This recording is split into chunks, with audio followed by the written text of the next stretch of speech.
السلام عليكم. لا تنسوا الاعجاب بالفيديو والاشتراك في القناة تشجيعا لنا لنستمر بنشر المزيد إن شاء الله.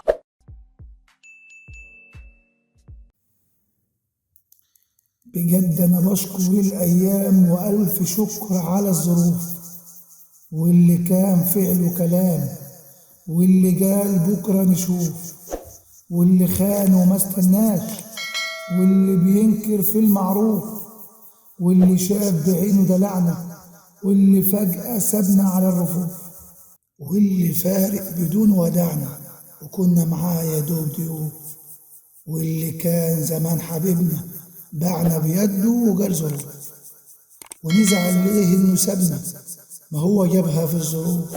انا البايد ومكسور القلب من جوه، انا اللي تاه حلمي وخدوه مني بالقوة، وانا الغلطان عشان بطالب بحقي وزعلوا لما قلت حقي في النور.